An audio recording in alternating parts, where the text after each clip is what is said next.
Good morning, universe. It is, I'm trying to put the phone somewhere. Not a problem. Hello, kitty.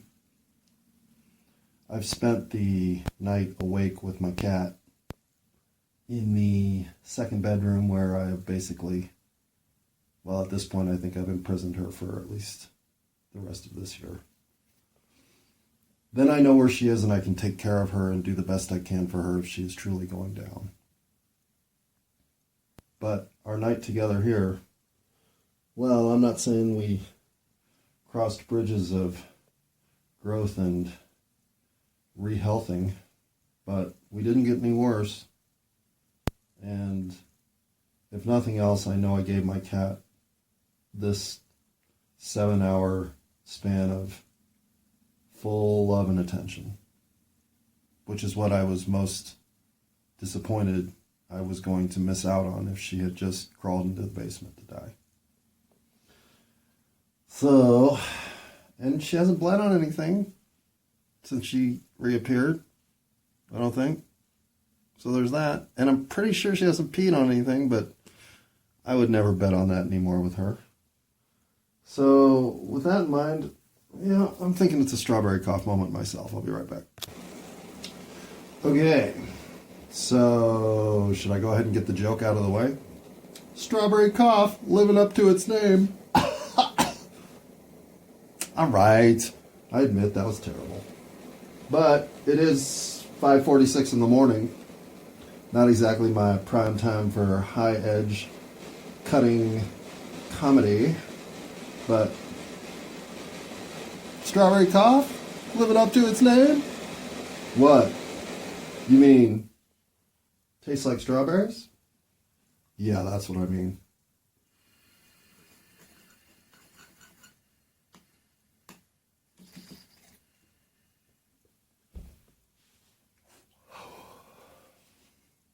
You know, there might be a hint of strawberry in there. Or I could just be manifesting a reality from a suggestion I gave myself, thus giving myself some sort of taste profile predisposition to strawberry. But where's the cough? I want the cough. It's not strawberry cough. Okay, there we go. Whoa. Hey, strawberry cough. All right, I won't say it. Here's the thing. Besides not really experience a wake and bake from a night when I didn't sleep. I tried to sleep. I thought there was a moment when I was cuddling with the cat that we were both going to fall asleep, but only she did. So I'm a little tired now, which can mostly be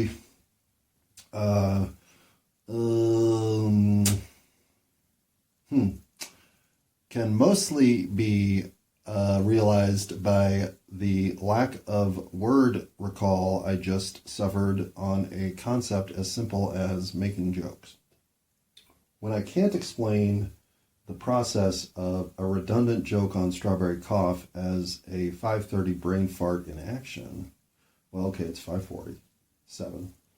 If I can't, 8, give the world that much listenable content, well, then is there hope for anything beyond this? Clearly not. So listening even up to this point, I know already feels like a mistake. While you're going any further, you're going to have to now sort of at least take some of the accountability on yourself. Because I always recommend that you go find something better to do, something that is personally invigorating, something that improves your own life, something that will actually make a difference for you, than passively listening to somebody else talk about what's making a difference for them. Sometimes we need that. But even if you're going to do it, well, you could still be doing something active for yourself. Throw on the Bluetooth headphones, or even better, plug in. And what? Do some yard work? How about organizing your bedroom dresser? Drawers. Okay? How about organizing the cupboard with all your spices? How about just cleaning that motherfucking cupboard out? All I'm saying is, yeah, these are tedious jobs. And the effort to actually motivate yourself to do them is rare. But every time you do one of these, your life gets better. It's livable as it is now. Nobody really gives a shit what's on top of their fridge. But when you get up there and you find that recipe book that had that fondue cheese that you were like, fuck, I want to make that for my aunt, but I can't find that fucking recipe book because it got snapped behind that bamboo bowl. Well, not only does your day get slightly better because now you have a clean top of your fridge, but you found that fucking cheese fondue recipe. Fuck yeah! Day's getting a lot better. It's only 5:40. Oh, it's 5:50 now. Pause. My point is, any active engagement of a move forward, energetic vibe in your life is going to produce results that are beneficial. They may not appear immediately. It may not be that you find that recipe book up there, but you may find something that leads to something that leads to something else that never happens if you don't motivate to get something monotonous but productive completed.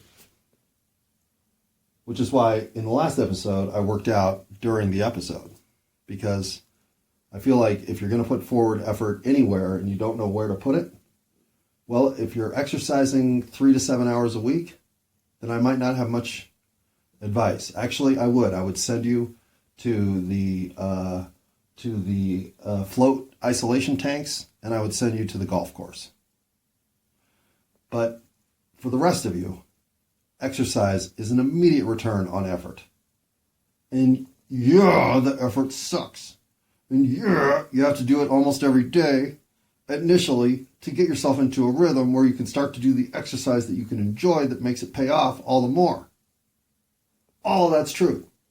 So the effort's not just a little bit of effort to go get started. It's a whole lot of effort to keep on following through.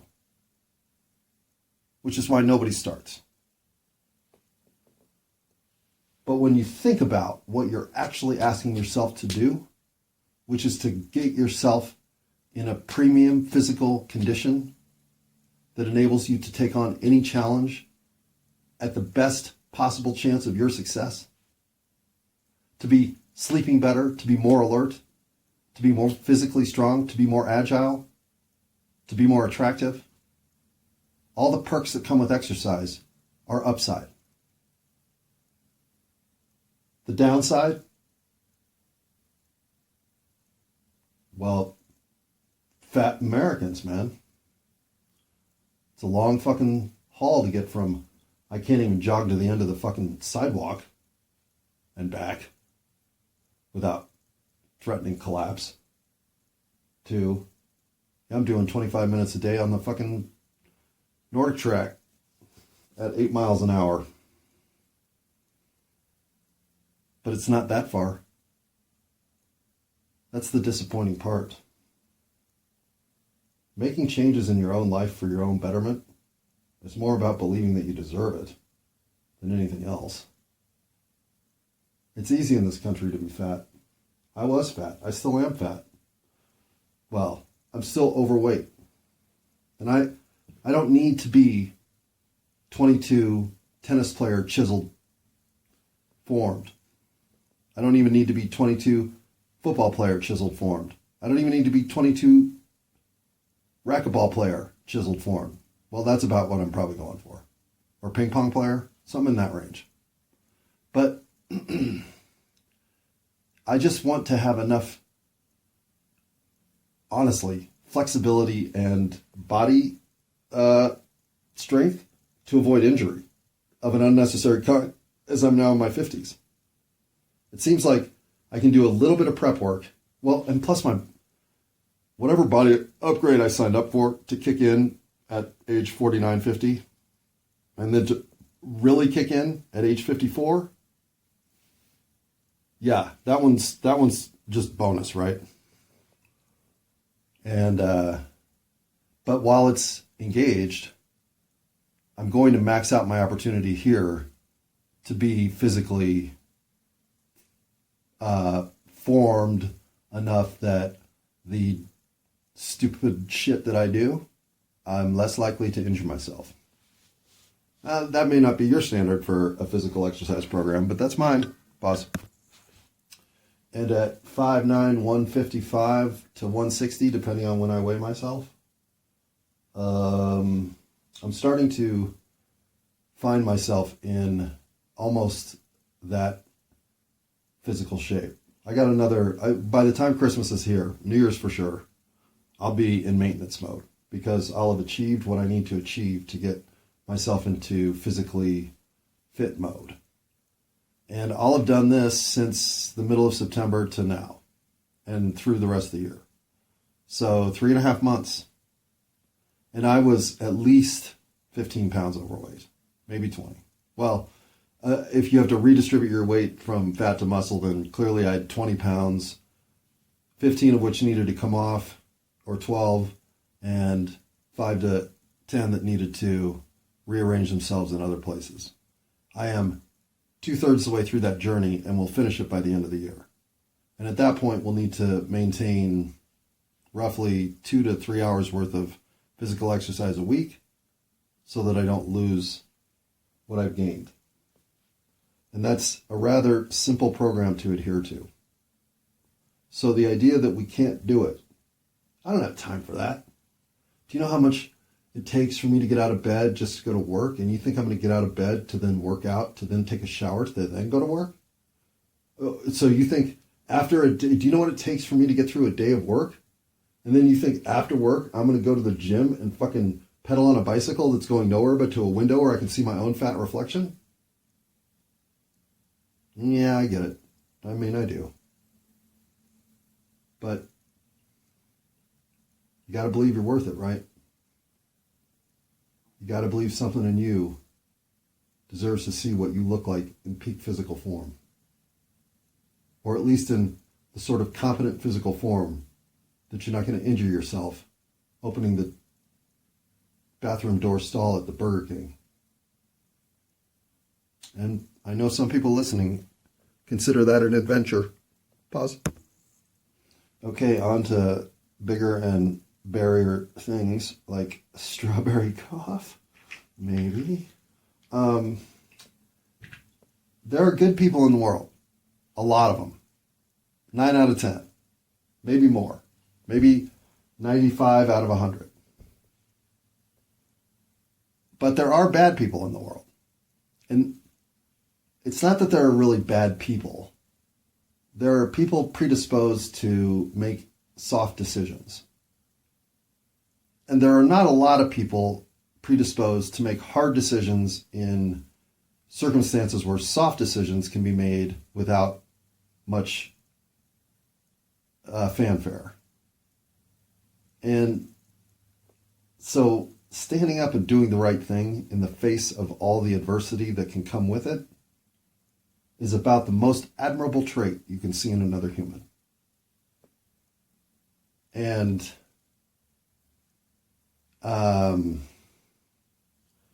I don't know how to put this, but there are human beings whose, it's not their aura, it's their energy. And I know that's probably the same thing to a lot of people. In other words, I'm not saying I see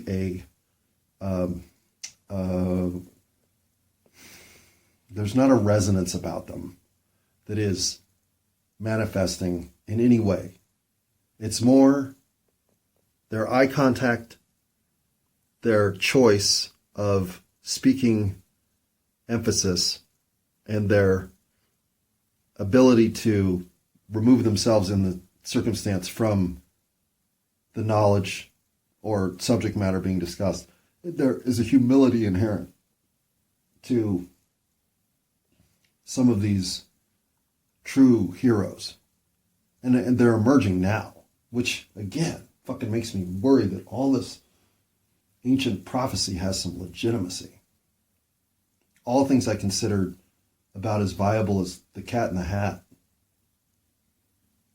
Well, sometimes when the data starts stacking up, looking away from the things that we're describing this data packet, no matter how ridiculous they may look, I think not looking now is a mistake. So I am so moved by those with the conviction to stand up and do the right thing in the face of losing everything that comes with that. But I'm seeing more of those people in the world. I am way more confident now that the good are going to defeat the evil. But the evil have never been stronger and never more well positioned to leverage that advantage against the naive innocence of the sheeple, as they're known. But I won't degrade those that have lives too busy and energetic in other arenas to be fully vetted on what the world is currently undergoing. The innocent bystanders, the ones to whom the world still works, well,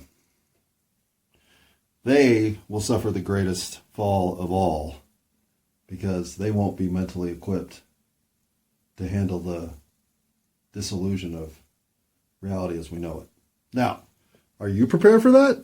Well, how could you be? How could you be?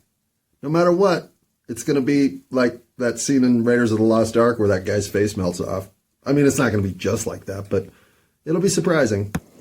But so long as Jimmy Corsetti survives and ends up in my pod, then I think I'll be okay. Because I think if that dude and I and Armageddon are all in the same comic book frame, that's the guy I would choose to go through Armageddon with. Something about Jimmy Corsetti. He might be Mr. JC reincarnated. Let's be honest. It's possible. Jimmy Corsetti? I just put that together. He is a Mr. JC.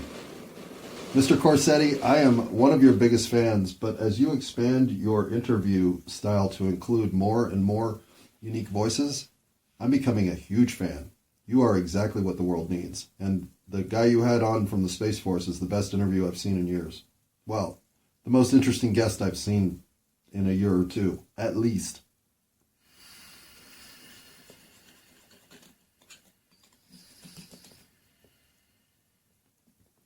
And since you like to promote CBD products, giddy up.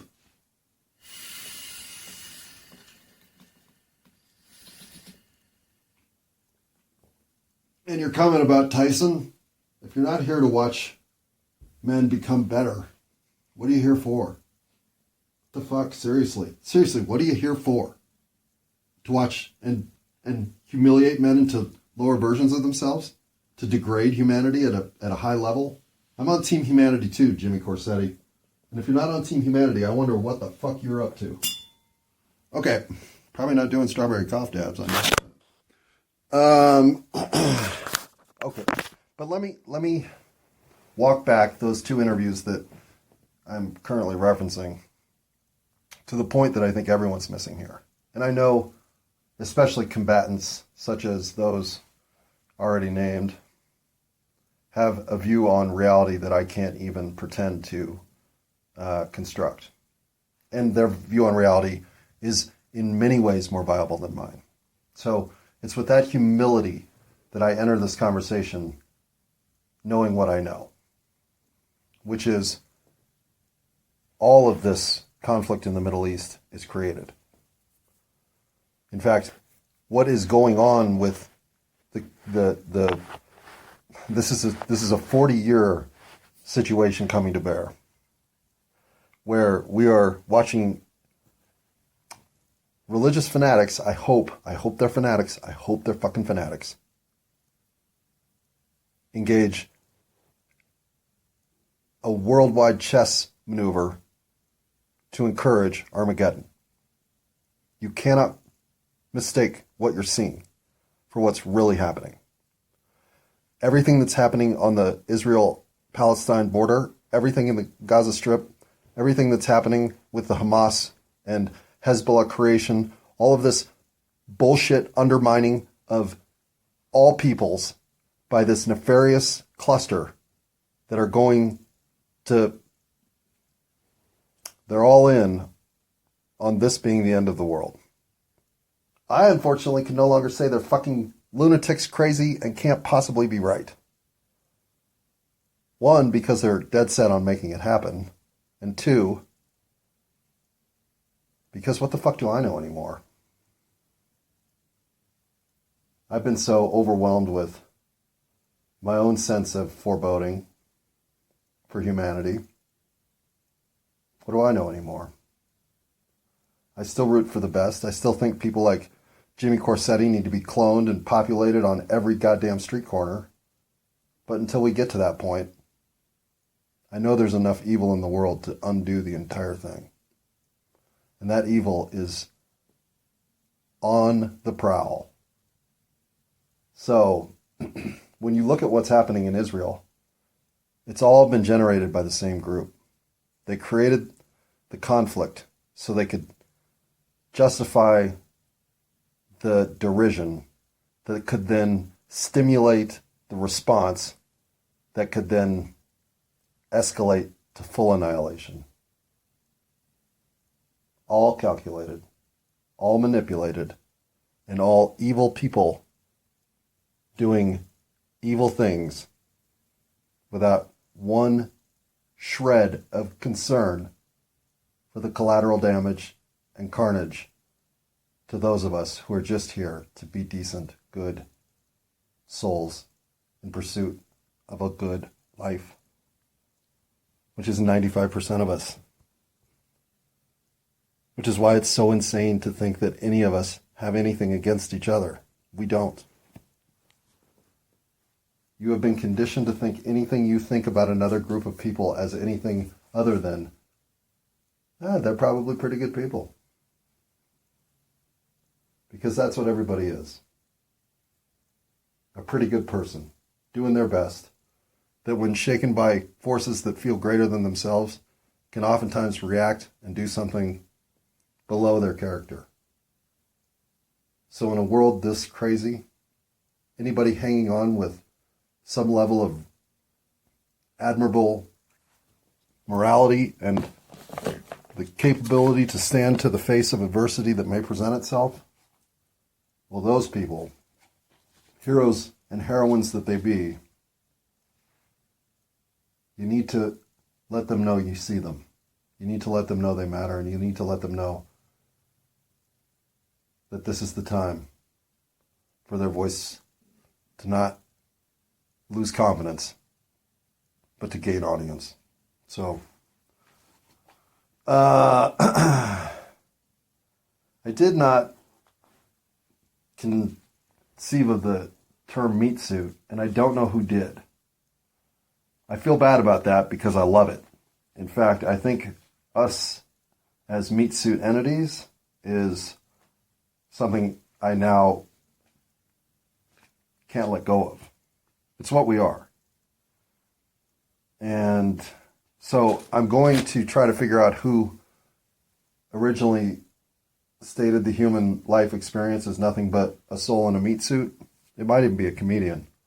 But if for any reason you know that, help me out. Okay, lastly, when I was talking about things on my list of list, I left off, this is how naive I am about drugs. I called PCP PSP, obviously, and I left fentanyl off the list entirely. Okay, I'll admit I've never done fentanyl. I've smelled it in the bathroom at Home Depot, so I know what it smells like. But I've never, as far as I know, I've never even seen it. But it's an oversight of naivete that made me almost want to leave that section alone. But I must bring it up because if you're suffering from this, I believe this is literally warfare against the American country. I think this was the simplest way. If you wanted to undermine American civilization, pump us full of cheap drugs.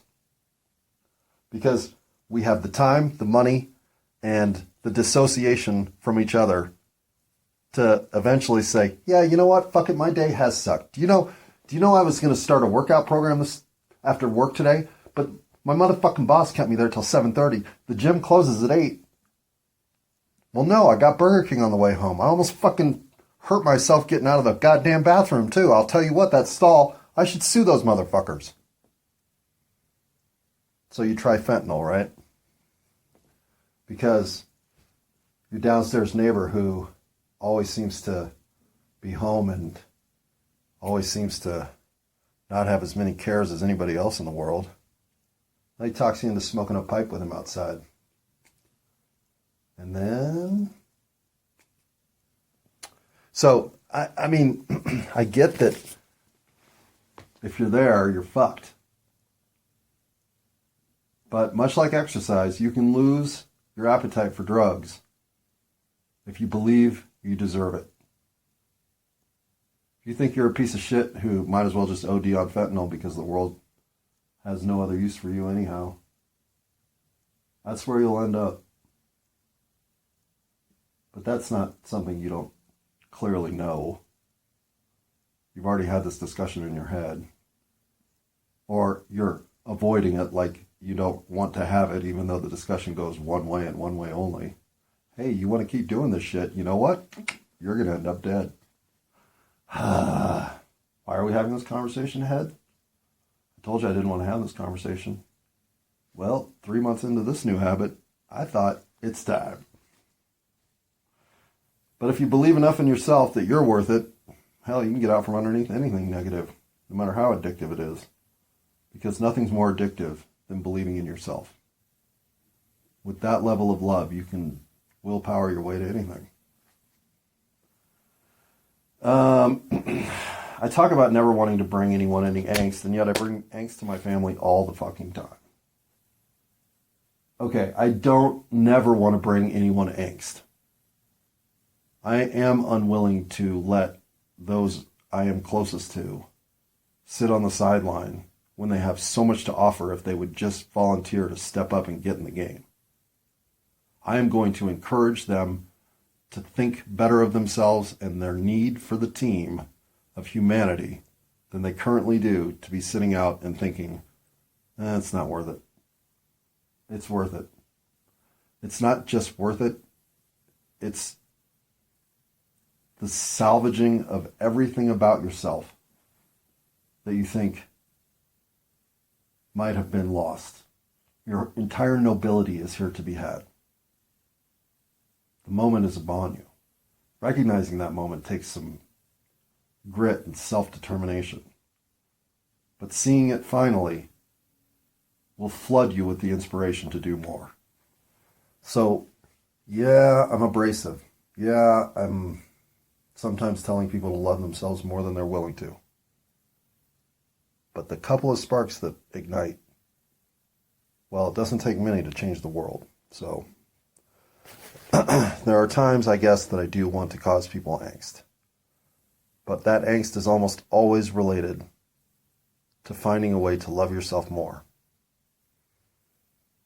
And that angst-ridden mission, I suppose, is one that I'm on.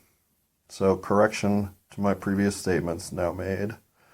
The next line says the consequence of 3D reality has to include the permanence of death.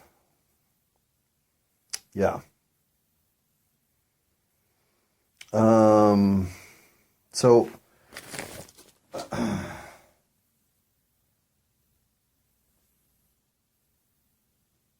I think if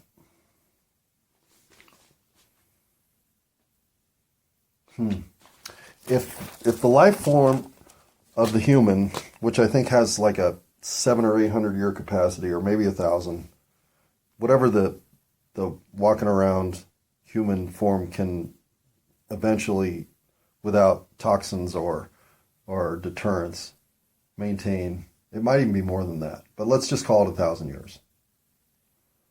Well,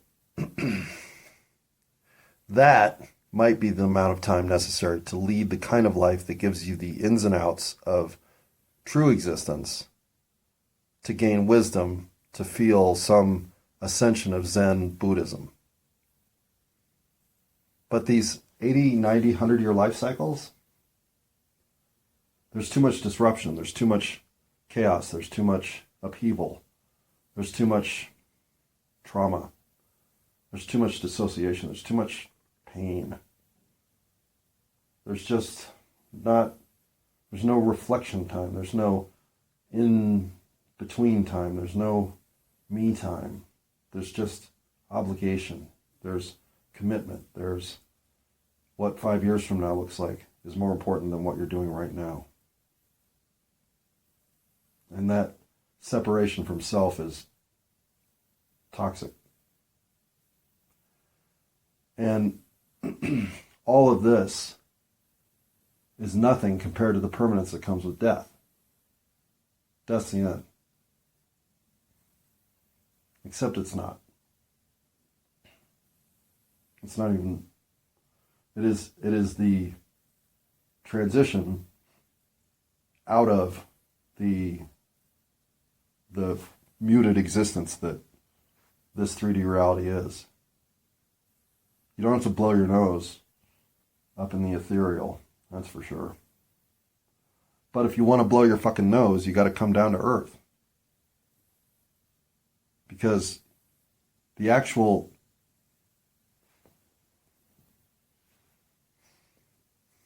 confidence gained by overcoming even the common cold is something your soul never forgets. What you overcome on planet Earth feeds your soul for eternity. And it's not achievable without the permanence of non-existence, or at least your complete separation from your earth reality to your soul existence. There has to be that final line of, nope, ain't nothing left. She dead. She gone. What? Kitty just showed up? Huh? I'm like, Kitty's alive. All right. Admittedly, when it comes to cats, nobody knows when they're dead. Their 9 lives cliche is the greatest assignment of words to an animal in a cliche in the history and in the future of all eternity. But other than cats, death is final for this round. But your next round, your other rounds, the round before, the round that's happening simultaneously, and all the other ones that are mixed in, give you every confidence to know who you are, what you are, and why you're here has purpose. This isn't casual. You don't manifest on Earth for vacation time. You don't take the 3-day weekend and think, let's go hit up Earth. You're here on a mission. You're here in soul school to give yourself the opportunity to learn something magnificent. And the clock is ticking. You may take 10,000 cycles to figure out how to love yourself. But if you do it in this cycle, well, you may just foster love across the entire universe. And for once, could you think about another universe other than the one you're creating? Think about all the rest of us. If you don't love yourself enough, the rest of us have to come back here and teach you all over again how to do it. And that, well, I guess I'd spend an eternity doing that. Because once you love yourself completely, you understand it's the biggest gift you can have. And you just want to share it with anybody willing to believe in themselves as much as you do. So, how's it going on your end? How's that love meter looking for you? Sending yourself a Valentine's Day card? Well, no, because that'd be stupid.